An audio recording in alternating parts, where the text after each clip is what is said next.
Welcome to the North American Hunting Odyssey, where members experience and share the Odyssey we call the Hunt. This program has been created specially for members of the North American Hunting Club.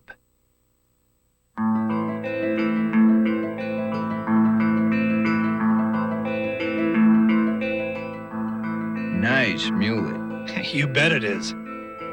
Look at these honkers. About 12, 15 pounds apiece? I'd say. Hey, you ain't never shot a bear like this with a bow. You got that right.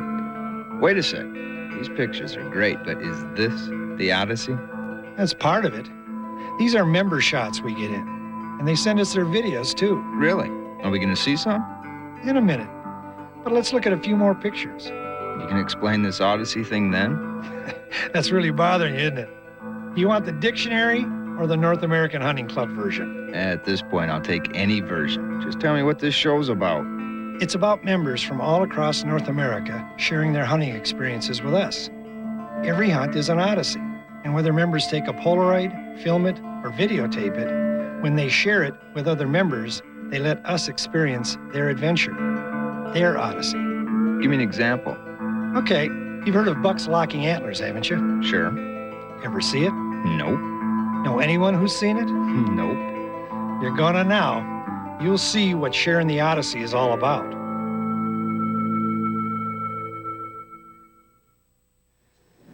Hello, my name is Jim Martin. Being a serious trophy hunter for the last 4 or 5 years, I've always had a fascination about deer antlers. Every one is unique, and it's amazing the configurations that we see on each and every deer that we see out in the wild. One of the things that you always hear about, but you don't see a whole lot, and I've seen a little bit of buck fighting. I've seen sparring, and I've seen one fairly good buck fight. It occurs quite often in nature, but one thing that doesn't occur very often is when the bucks get their antlers locked. And when this happens, it's usually animals of the same size, equal body weights, and basically equal antler size.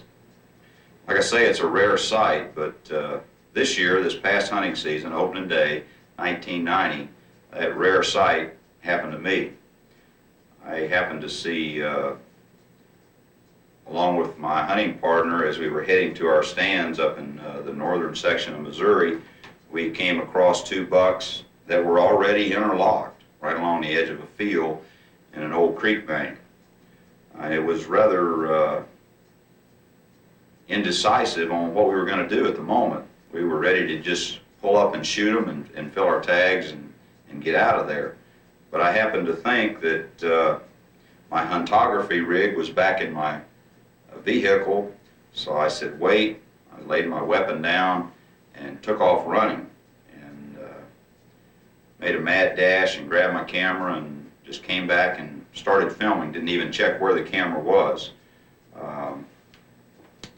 Had the opportunity really to film a once-in-a-lifetime encounter between 2 mature bucks, and I have some of that footage, and again, I'm lucky to have had my camera.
those antlers. Now that we've got them off, that was quite a job. What happens when two bucks actually engage each other, the force of the impact, and you can see it, how it occurred here. This side, right and left side of either antler, is a little loose. This side is totally locked. And once the force of the impact occurs, the tines spread apart, and the main beams and the tines become enmeshed, and a lot of times those are broken. And you can probably see right in here where one of these little tines was broken. And this was on the non-typical rack, which is the darker rack. And usually when this happens, it's mature bucks, and in this case you had two mature bucks, basically two 10-pointers. Both had 10-point frames. Actually, this buck was a typical, the lighter colored buck, and the darker colored heavy massed buck. It's a 10-point frame, but he's non-typical.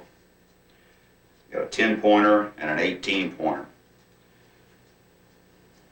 And when we examine these bucks a little closer, there appeared to be some damage besides just the exhaustion.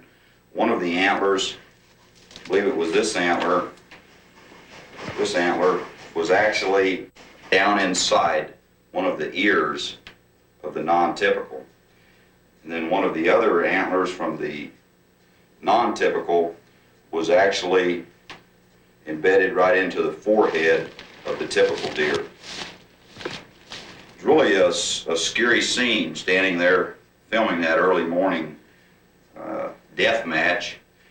I could just imagine one of those deer getting loose and trying to attack me.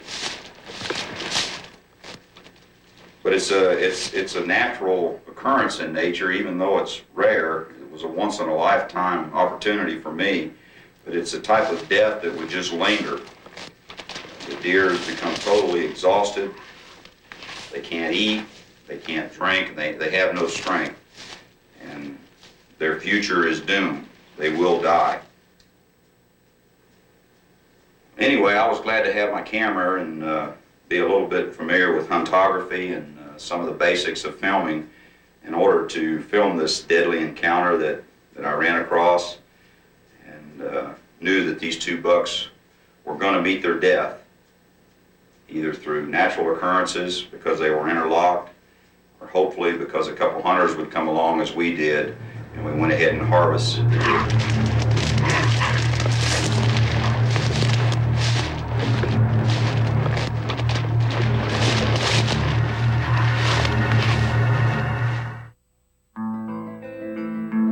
Well, what do you think?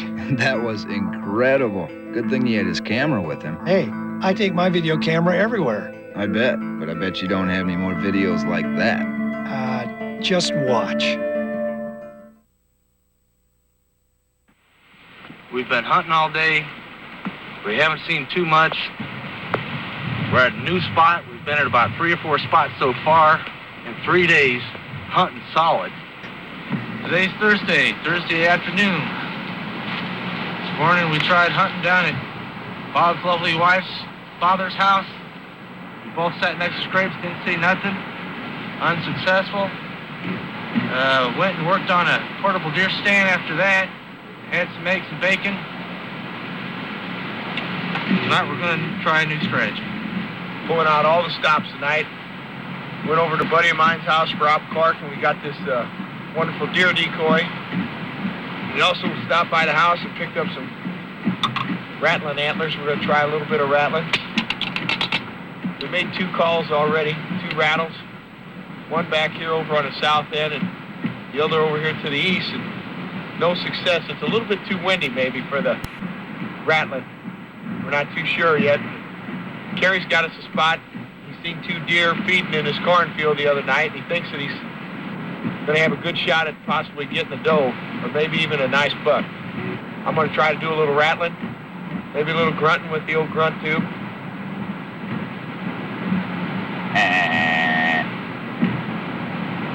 Watch out. One might attack us. They see this lovely doe sitting here. And maybe we'll have some luck. We can't have any worse luck than we've been having. So we're going to go out here down at Bob's Land again and see if we can scare up any deer.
What should I do? Oh, I can't believe that he fell asleep with that deer right there.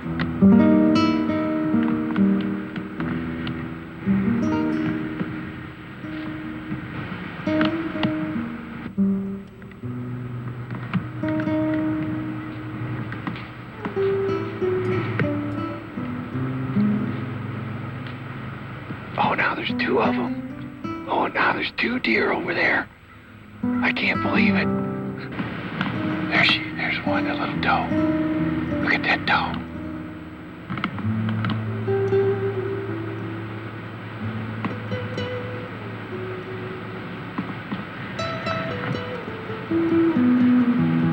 She's gonna jump in his lap.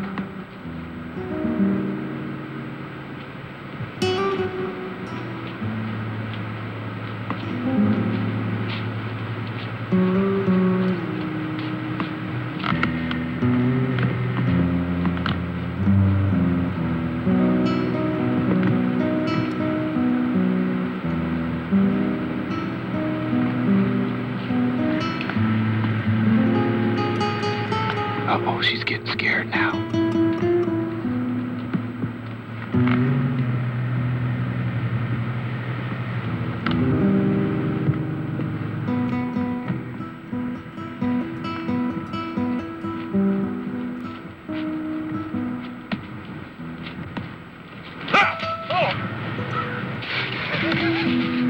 I can't believe he didn't see them deer. Didn't you see them? Oh, man. Didn't you hear them coming through there? I can't believe that. I tried to warn you. I can't believe that. You've also seen some video footage of a sequence where a lot of people are misunderstood because they think I fell asleep. Now, the real fact of that matter is that's how I hunt. Whenever I hunt, I don't move. I don't give the deer any idea that I'm in the area. Now, I saw those two little deer, and they were too little to shoot, but I didn't want to scare them away because if any big bucks came in, those two other smaller deer being there would put the big buck at ease. A lot of people thought I was sleeping. No way in hell. I was just doing my regular old routine hunt. You're a good hunter. You can bring in the deer as close as you want them. As you can see, I brought them in extremely close.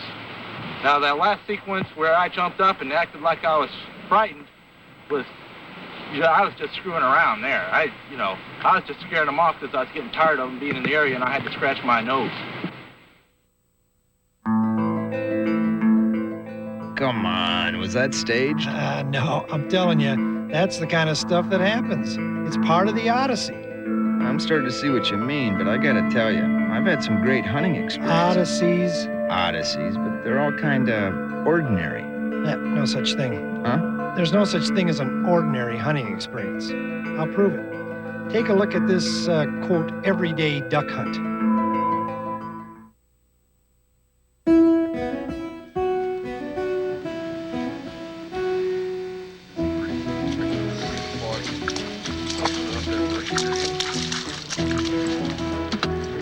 Been a little slow this morning. No big flocks, just doubles and a couple singles. They pop right in out of that fog on top of you before you know it.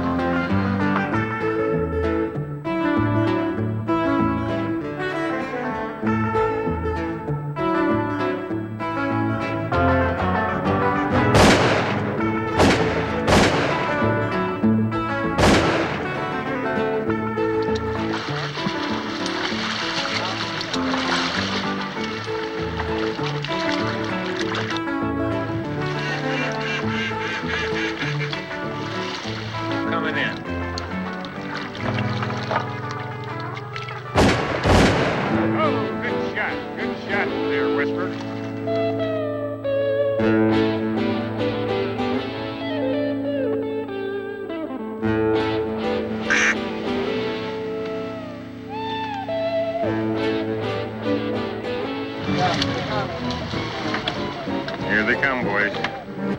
Watch this.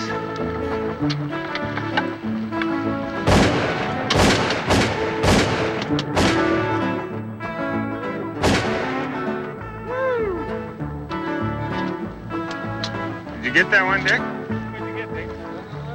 None of that one. 2 shots out of the Beretta and no ducks. Oh my God. They didn't give me no race water.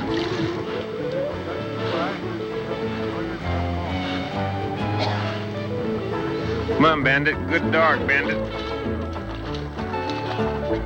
Oh, that's a nice looking lab. Hey, there's a great Chesapeake, too, named Dolly. These dogs are working great. They're both just a year old, learning the art of duck hunting. In fact, they're doing better than the shooters. How many shells did you shoot in the past 2 days? About 400.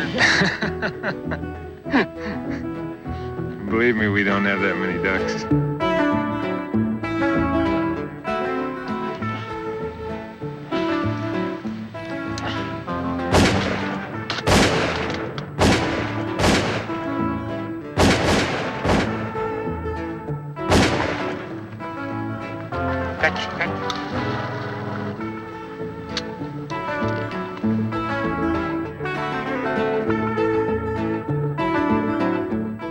I haven't heard some of those in 10 years. Larkin built himself a little condo down there.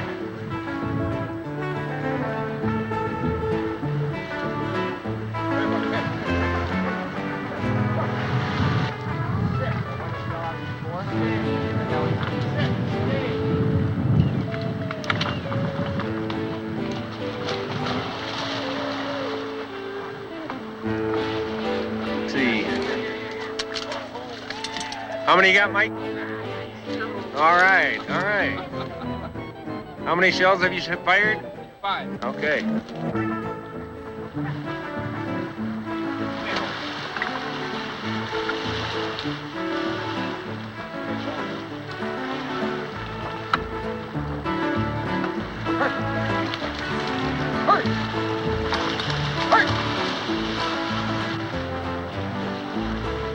Yeah, those dogs don't look so dumb. Yeah, they know the difference between ducks and rocks. Claire, down.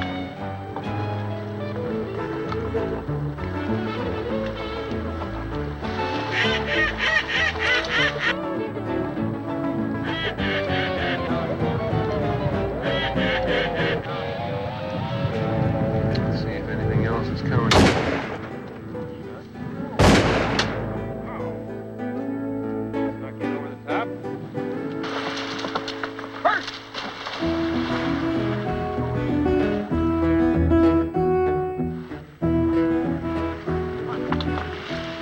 Good dog, Bandit. Good dog.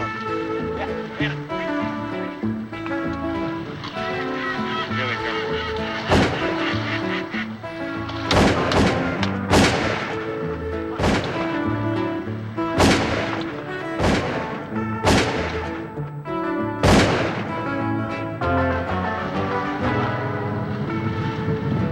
Watch this.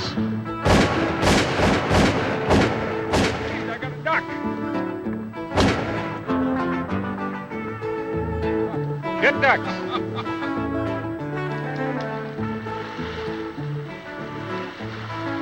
What do you think, Bert? I think it's better shooting than last year. Yes, it is.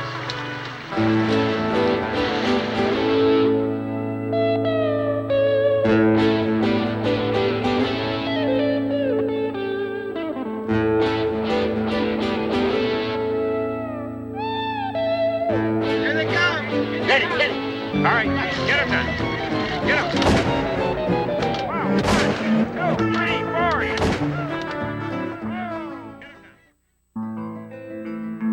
That looks like a good day of hunting. Hey, any day you go hunting is a good day, okay? So, what's next? Well, one of the reasons for being a member of the NAHC is to have a source of information. Members ask all kinds of questions. So we went to Bill Miller. Bill Miller. He's a North American Hunter magazine editor? Right. We went to him for help with a common problem that a lot of guys have. And I'll tell you, he makes the answer real simple. Don't worry about the safety of our setup. What you can't see here is that inside the woods, a tall embankment rises behind our small gravel pile.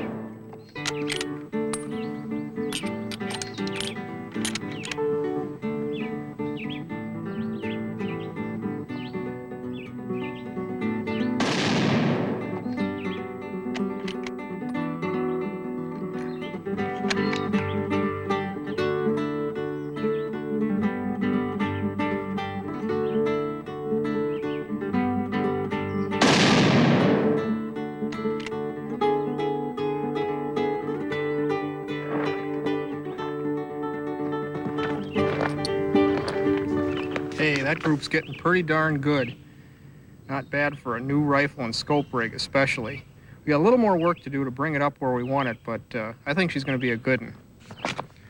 Hi, I'm Bill Miller, editor of North American Hunter magazine and a member of the North American Hunting Club Shooting Advisory Council.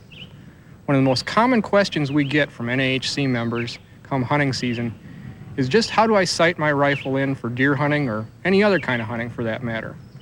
What I want to give you is 5 quick, easy steps on how to accomplish sight-in without frustration and without taking a lot of time. And by doing this, you'll have great confidence in your rifle come opening morning. First thing you want to do after you get the scope mounted on the rifle by yourself or by a gunsmith is to bore sight it. To accomplish that, you're going to need a simple piece of equipment called a bore sighter. It's inexpensive, but let me tell you, it'll save you a lot of time and a lot of frustration. What you do after you assemble it, simply stick it in the muzzle of the gun, get it roughly lined up, move back into shooting position. Okay, now it's impossible for us to show you exactly what I'm looking at as I'm nestled down here in shooting position. So what we've done is gone ahead and drawn it out. What I'm seeing are 2 sets of crosshairs. One of them's the graduated set in the bore sighter, the other one's the plain set in my rifle scope. To get my first shot on the paper and save us a lot of time, what I need to do is move the crosshairs in the rifle scope in line with the crosshairs in the bore sighter. We make this adjustment on our windage and elevation screws on the rifle scope. Do that, let's see, we needed to go a little bit right. And we needed to go a little bit down. That should do it. Let's take a look.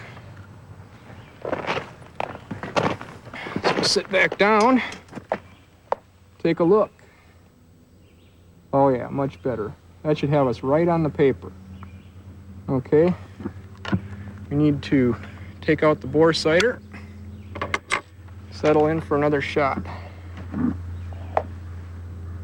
Okay. Get a cartridge here. Load her up.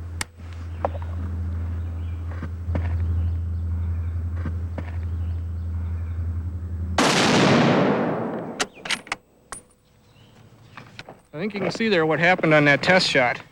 We were high and to the left. I'm not worried about that.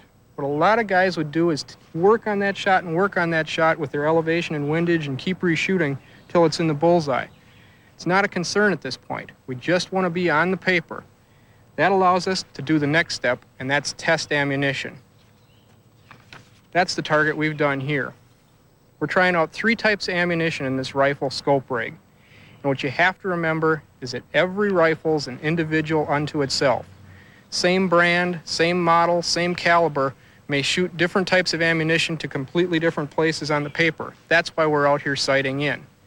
What we've done here is we've shot one group with Federal 140 grain bullets. That's what we started with on that test shot, and the group ended up here high and left.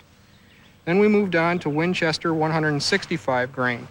That printed slightly high and right, but got kind of stretched out. That's definitely not the load we want to use in this gun. Then we went down here and tried a Remington 150 grain load. That put a nice tight group right down here below the target. We reshot that group on the orange target, and it stayed in the same place. That tells us, and it stayed relatively the same size, that tells us that that's the load we want to use. I just want to stress that there's nothing wrong with these, and they may shoot better in another rifle. But this is the load for this rifle. Now, the next step is to adjust our elevation and bring this group straight up here 3 inches above the bullseye. Why 3 inches above the bullseye? What that allows us to do in the field, anywhere from 0 out to almost 300 yards, is hold dead on where we want to hit. And with a 280 Remington, you'll still be able to put that bullet in the vitals of the game that you're after with a dead on hold. So we'll make our elevations adjustments to bring this group up 5.5 inches from where it is now. We'll go in here and make that adjustment. So we'll go to our elevation adjustment, and on this scope it'll be about 11 markings that we turn. There we go. Now we're set. Put the caps back on.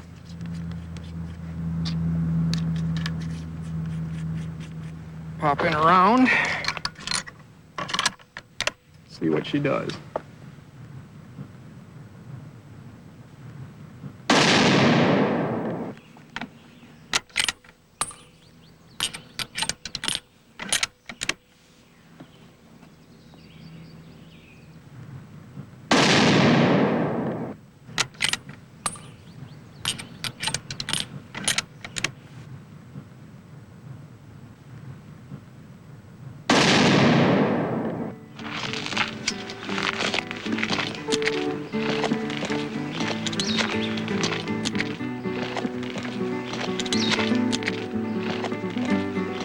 All right.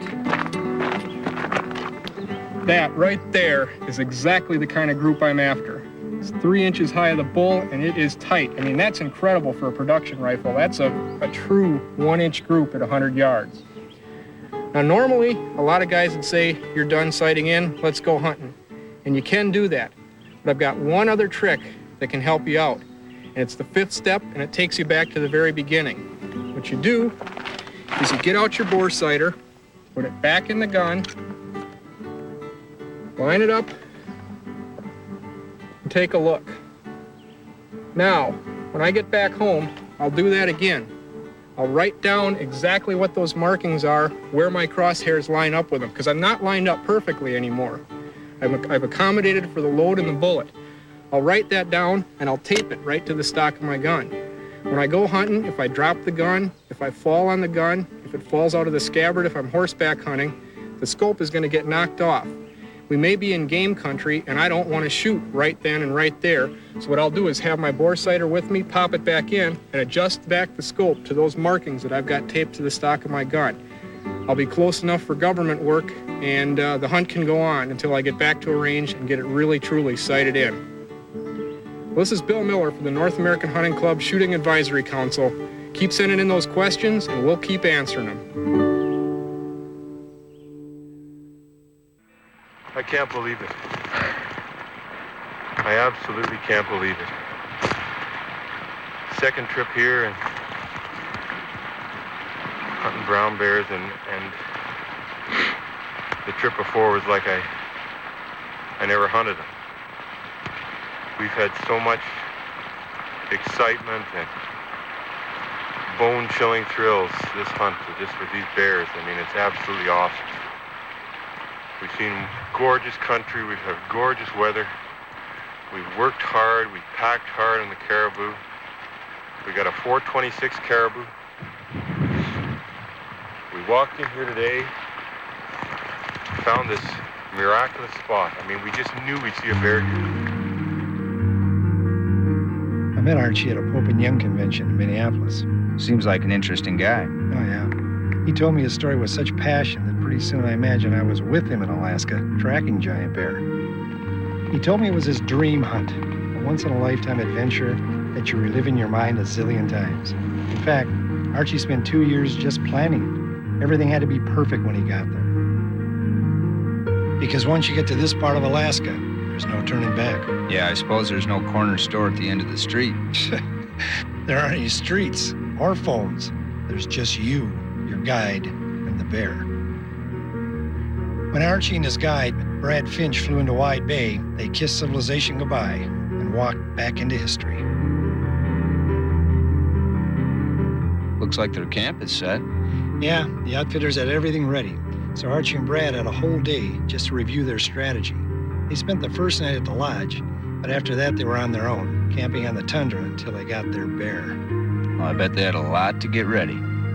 Well, you know how much planning it takes just to get ready for a morning pheasant hunt, so you can imagine what Archie and Brad had to do to go after a trophy brown. Archie and Brad wouldn't have any human contact for 10 days. As their planes took off and left them to fend for themselves in one of the world's last true wilderness areas, Archie knew that all the planning and preparation could only get him so far. Yep, now it's up to him.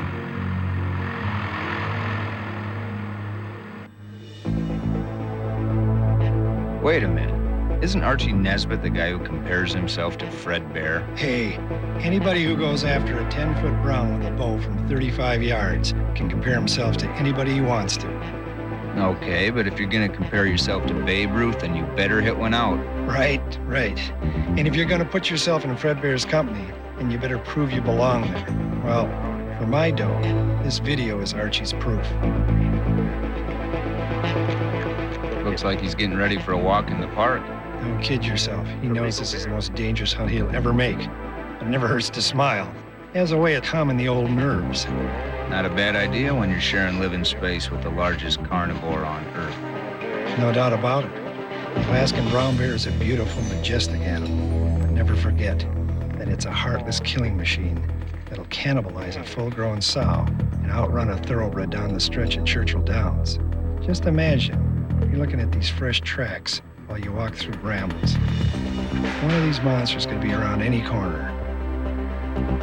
Certainly bears here anyway, so.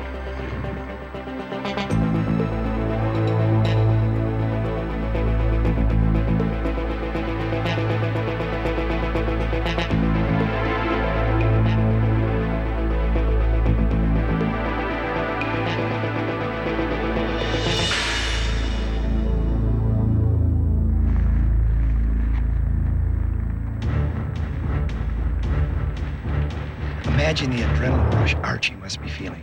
The secret now is to silence your nerves. Oh, it's prone. It sure is. It's within range and it's opened itself up to a clean shot. In seconds, Archie could have his trophy.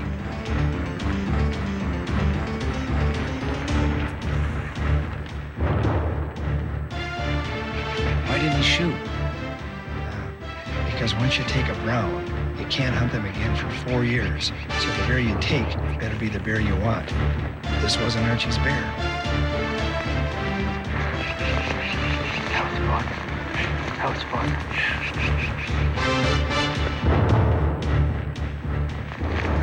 2 days, 2 small bears, lots of sows and cubs, no big one. Ah, the pursuit continues. Endless days of tracking across unforgiving country. Early in the hunt, time is your ally. And as the days fade away unsuccessfully, Archie has no choice but to push harder. If he doesn't find his trophy soon, he may have to settle for a legal bear. For the win today. This wind favors the bear. But Archie can outfox the bear's nose if he can find the right bear.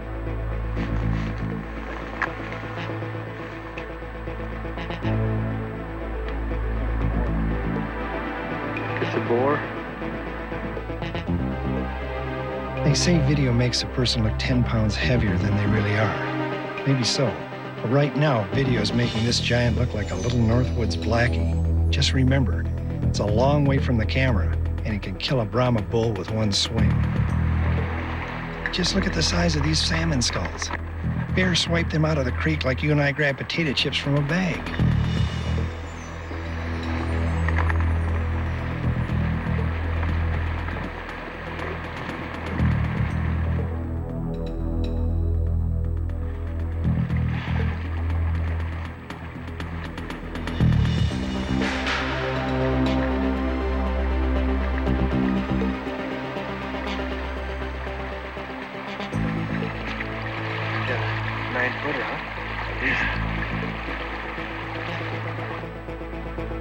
Now that they've found a trophy, these guys are so excited they don't realize just how big the bear is.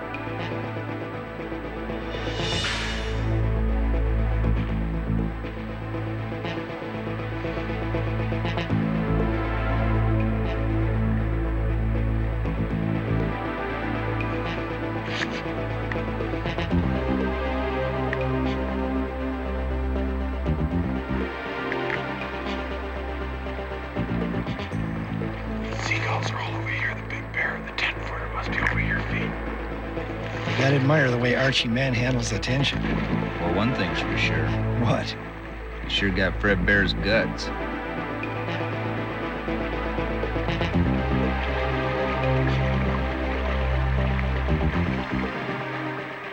Archie told me that the closer he got to his trophy, the more he visualized the moment of reckoning. This hunt will be etched in his mind as long as he lives, and he doesn't want any nagging memories about what he did wrong or what he wished he would have done.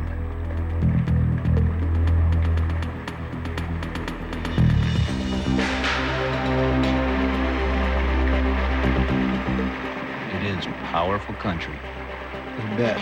Even in the heat of the hunt, you can't ignore Alaska's overwhelming beauty. But the task at hand is finding the owner of these gigantic tracks.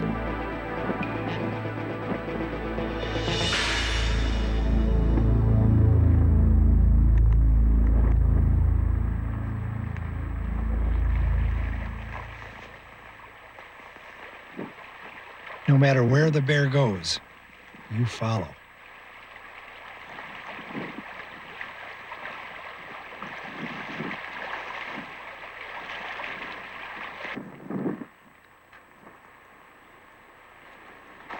But that big old brown hasn't given him a chance to get close. Yet. Archie at this point suspected that the bear was bigger than he'd ever imagined. And the country he was leading the hunters through made the hunt all the more thrilling and dangerous.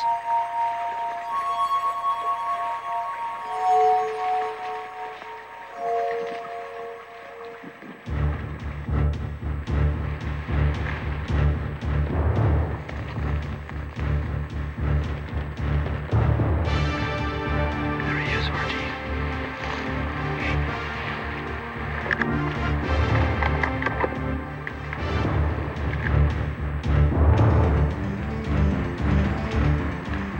That's him. What should I do? Kill him. Get your bow and go down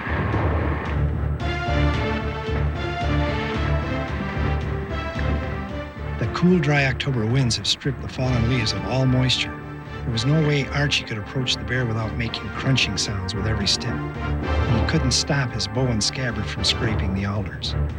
Archie decided that every time the bear put his head down to eat the salmon, Archie would walk.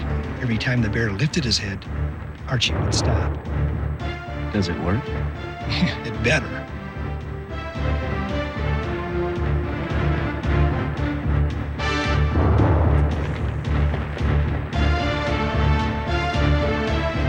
Archie's ready, but his heart's also about ready to explode. He's about 30 yards from the bear.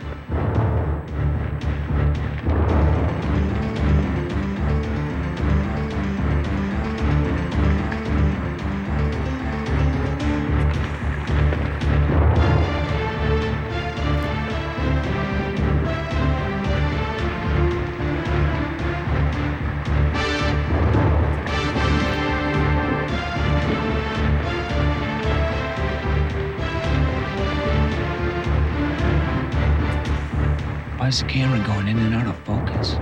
Why? Because Brad thinks the bear sees him, and he's just a little bit nervous. He can't afford to make any sudden moves, but he also has to be ready with his rifle in case the bear attacks.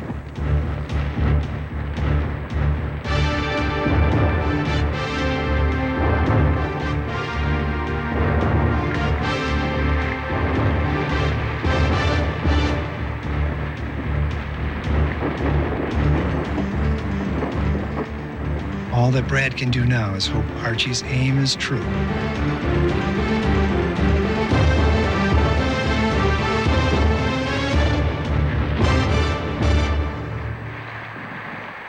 Archie, you got him. You got him.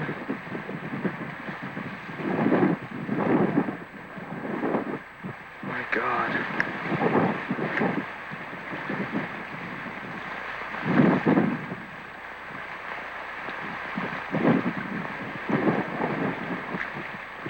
You got him, Archie.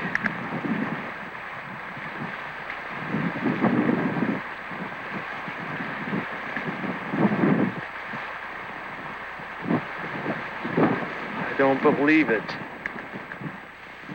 Oh, Archie, please. Yes! Oh, God.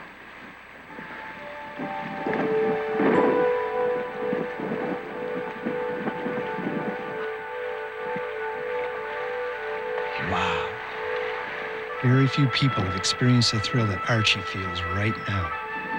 He told me he's never had this kind of overwhelming emotion. The entire pursuit was pure, raw excitement that frazzled his nerves and left him drained to the bone. But with his trophy down, just 15 yards from where he hit it with a quarter shot, Archie stands in triumph. There's no doubt about it. Archie Nesbitt stepped up to the plate and drilled the first pitch over the fence.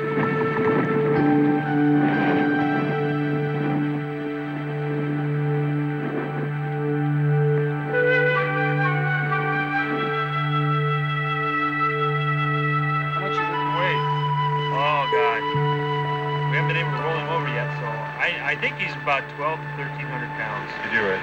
Somewhere in there. Who knows? I guess we may never know. We don't have a bathroom scale with us here. No, we'll never know. We can't even move him. It's hard. It's really hard to get him to move. Even move his arms.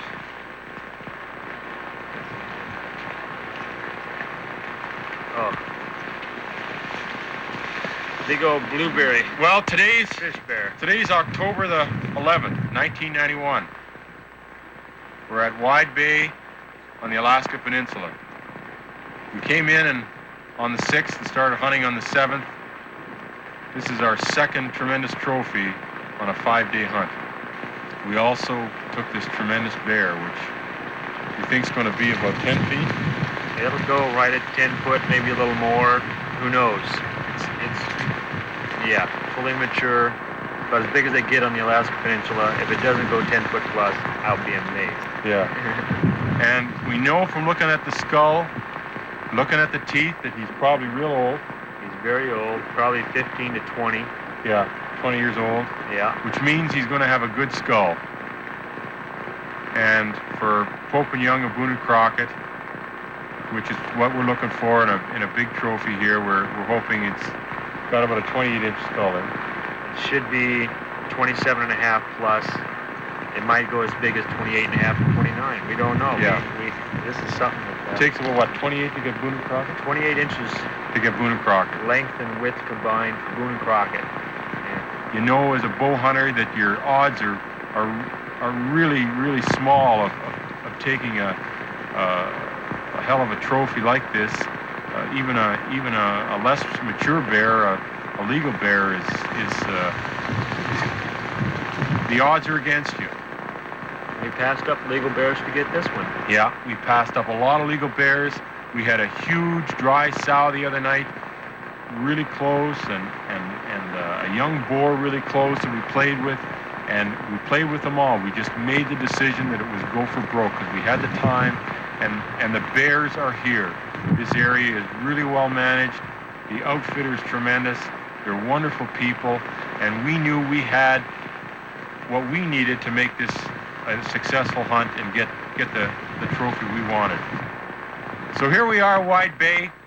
Fred Bear, Chuck Adams took monster bears here, and we took one too. And we hope ours is in a class like theirs. We think it is.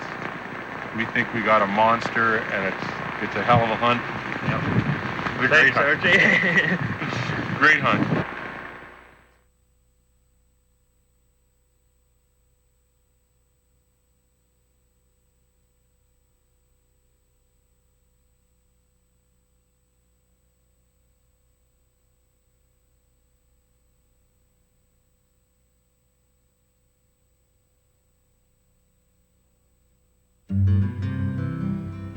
We want to thank everyone who participated in this great Odyssey. Thanks, Jim. You're a good man. Dion, keep innovating those hunting strategies. Paul, if there's any room, I'd sure like to join your group next duck season. Bill, as always, right to the point with great information. Thanks. Archie wanted me to say that sharing his video made him feel almost as good as getting his trophy. And thanks to all of you for watching, being part of the North American Hunting Odyssey.